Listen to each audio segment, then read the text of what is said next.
big bruiser, 4570. This is a Browning, kind of a centennial model, celebration of the commemorative of the Winchester 1886. You may have seen this gun in a couple other videos. I've never really featured it, talked much about it. It's one of my very favorite firearms. Beautiful gun, smooth. This lever action rifle is considered to be the smoothest, highest quality, best design lever gun ever made. Just in case you wanted to know. And it really is. It just feels wonderful. It's rather large and heavy, but it is just it's like milk. It's just smooth as glass. That's because John Browning designed it, of all things. This gun was designed in 1883 actually, essentially, and then finished up by 1886 by our firearms genius John Browning, who also designed a gun that's still in use today in our military. What you think about that one? Being used probably in Iraq, Afghanistan as I speak. So he goes all the way back to the 1870s, 1880s. So this gun, like I said, it's a commemorative model. This was made in 1986. In 1986, Browning came out with 12,000 of these, limited run. 3,000 of them, I think, were silver inlaid and had all kinds of engraving and things on them. I think it was 7,000 were like this, just blued gun, nice gun. And then a couple thousand for the Montana celebration of some sort. Okay, kind of a specific purpose for those. So there's about 7,000 of these like this one made. And it really wasn't all that expensive in 1986. You know, I mean, it wasn't cheap, but it wasn't like some big dollar gun or anything. It's $400 or $500, 600, 550, something like that, as I recall, if they check my records. But I'd always wanted an octagonal barrel, big bore rifle, and I read an article that Browning was going to be making these, and I ordered it. I think it might be the only gun I have ever ordered sight unseen, other than just seeing some pictures of it. So I trusted Browning, and they did a good job. So appropriate that Browning would do this in 1986, a remake of the Winchester, because as I say, this action was designed by John Browning. And I know some of you may not enjoy history as much as I do, and I try not to go into too much detail about the history of any of the guns that I kind of review and shoot, but these old guns like this, they deserve yeah, a little bit of reminder, I think, of how they came about. And you know, if it's a little too much, you can switch over to the cartoon channel or something, some of you younger folks maybe. Not to insult the younger folks, some of you all I know have a deep interest in history and how these firearms came about.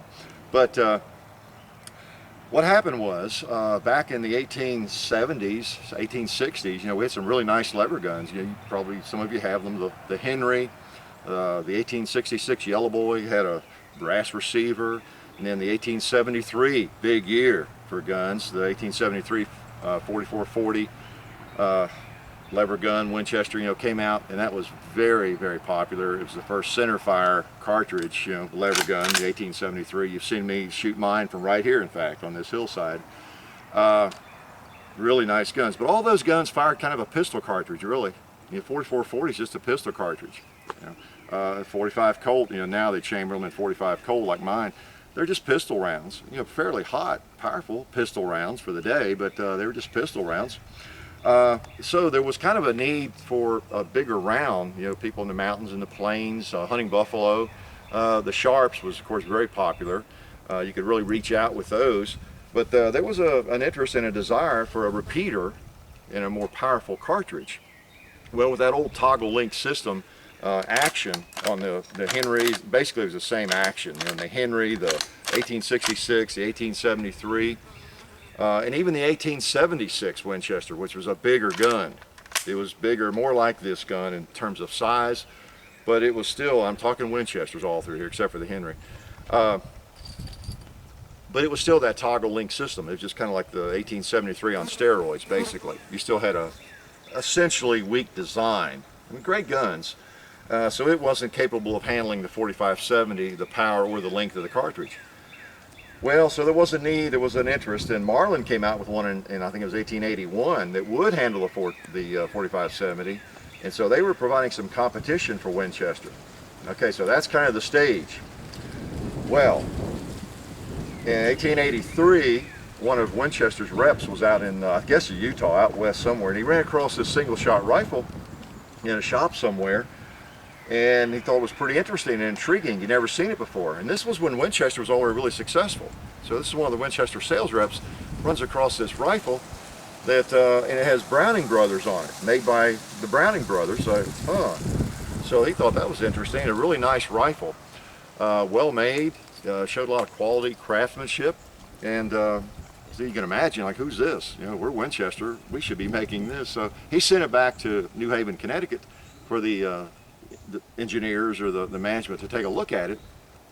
Well, 1 week after that, they send the vice president general manager, Oliver Winchester's son-in-law, to Utah to find the guy that made that. And they do. He heads off to Ogden, Utah to look up John Browning and see what this is all about.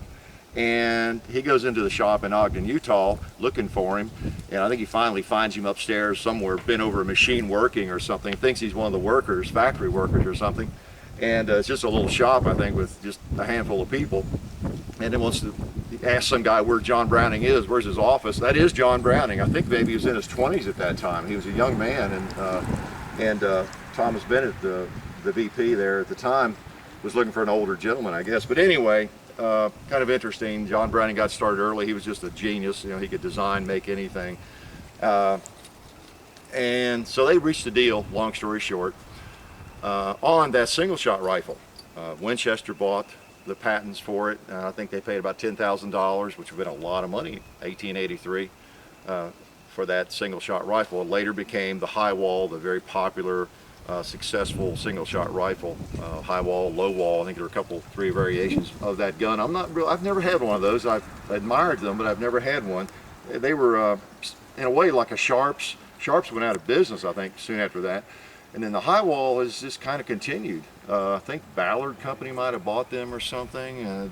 Yeah, I'm not sure about the history of all that, but they're a little bit different than the Sharps, but they're a really nice, simple design in a single-shot rifle. So that was a very successful gun, all right? So that's one side of it. Well, while Bennett, the vice president and general manager of Winchester, was there in Ogden talking to John Browning, he also was shown a workup of this action.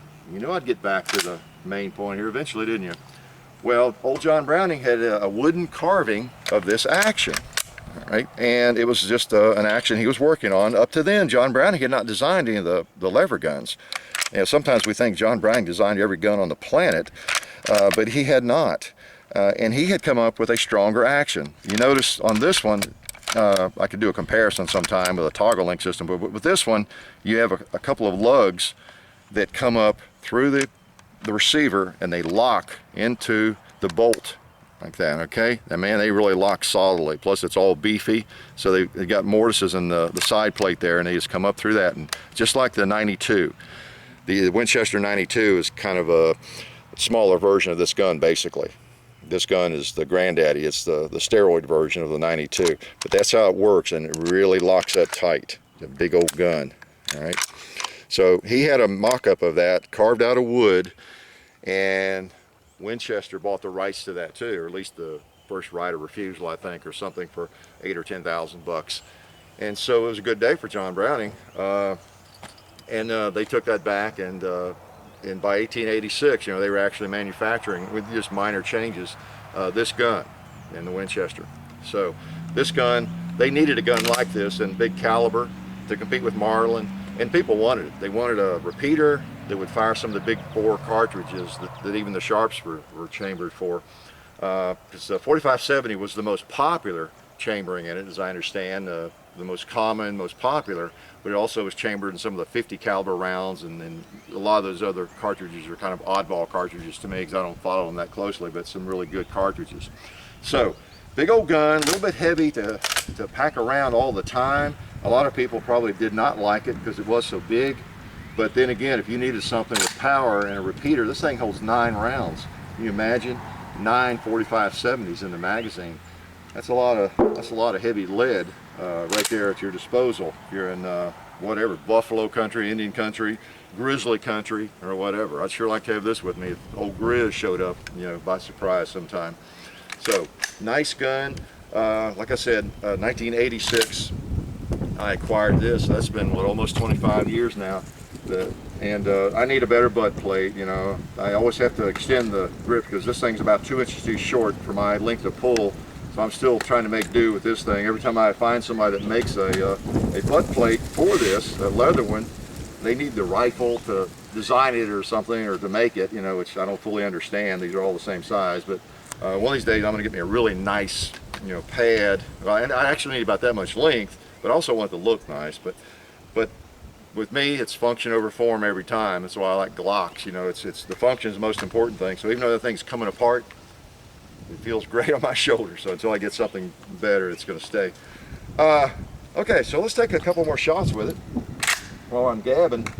But I just find it fascinating. Old John Browning, boy, did he have a mind. If he had been in the car business, I bet you none of us would be broken down or at the repair shop as often as we are.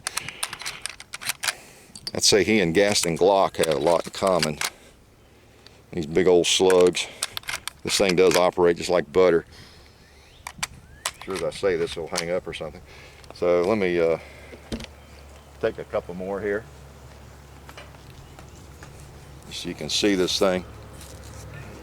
Again, 4570, the government round. It was the, for those that don't know, this was the cartridge that, of course, was adopted by the military in 1873 also in the old single-shot trapdoor model rifles. So let's just get my ears on right and pick this thing up. Fire a couple more rounds.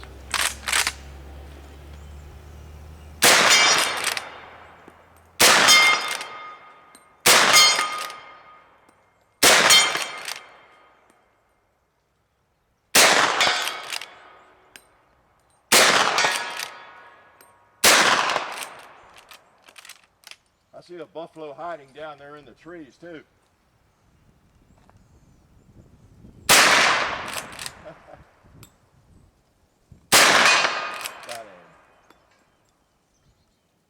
Oop, click.